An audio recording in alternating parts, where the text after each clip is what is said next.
Amy calling us from Boyertown, Pennsylvania, listens online. Hello, Amy. Welcome to New Life. Hey guys, how are you doing? Great. What's going on in your life today? How could we help you?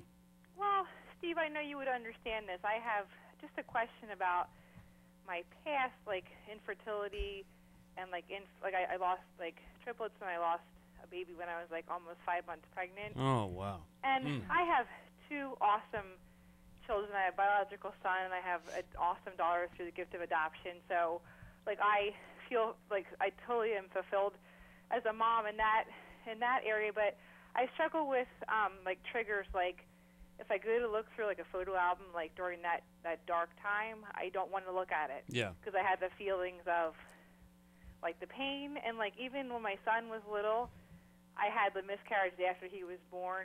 I struggle with looking at those photos because it's so painful. Right.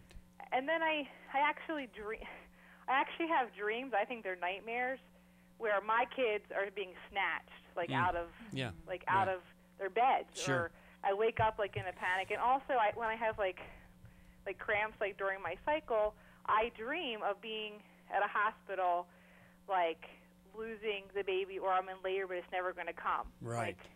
So I don't know. Yeah, so it's obvious that there is a lot of unresolved emotion and hurt and pain surrounding the loss of those babies.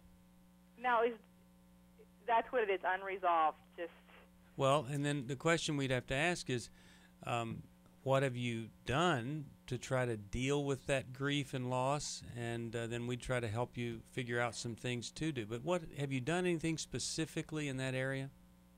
I don't know that I had a lot of support, like from like friends. I had an awesome like pastor who walked with us. I don't know that I. But some of those people can be so wonderful that they keep you out of that place of anger over the loss, and so everything's just nice, and yes, you weep, but it's a nice kind of weeping because you have all this support, and then and you never ever get to that place where you say, this is not right, this is not fair, this is horrible, these children could have lived, that. I have moments.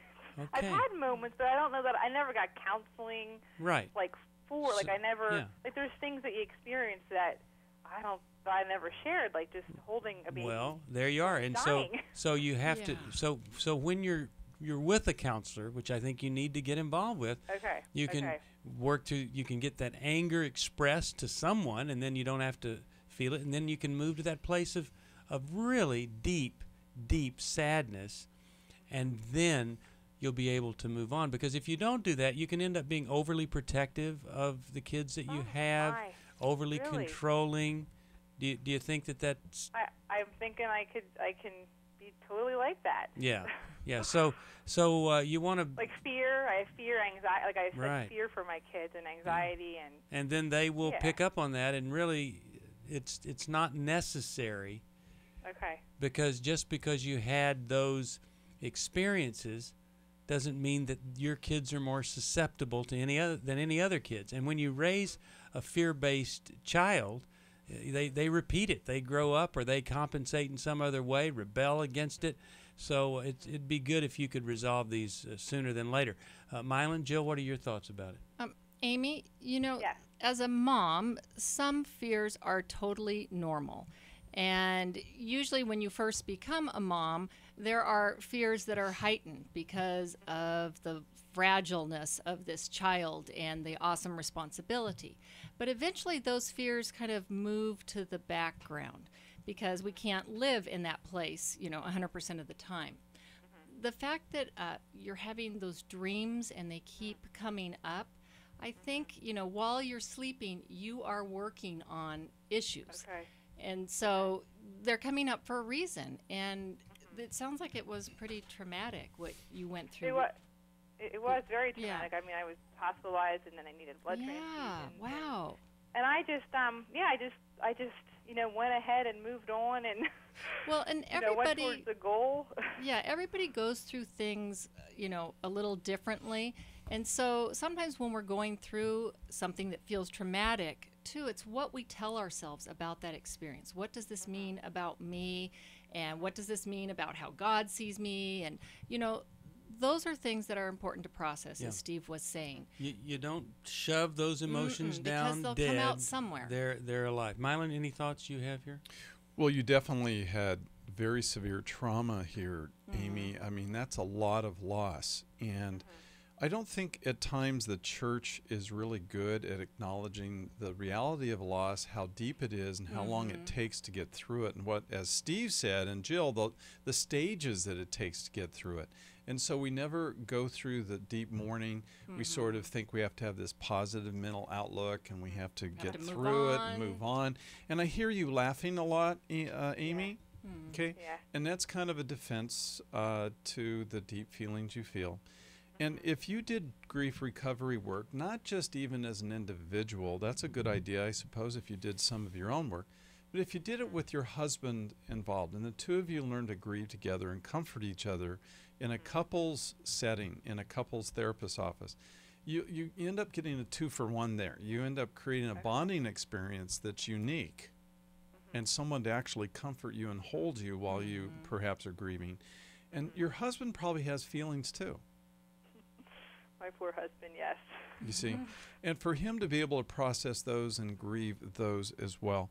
And I just think everything Steve and Jill said is really important, and it makes sense that you can't look at photos.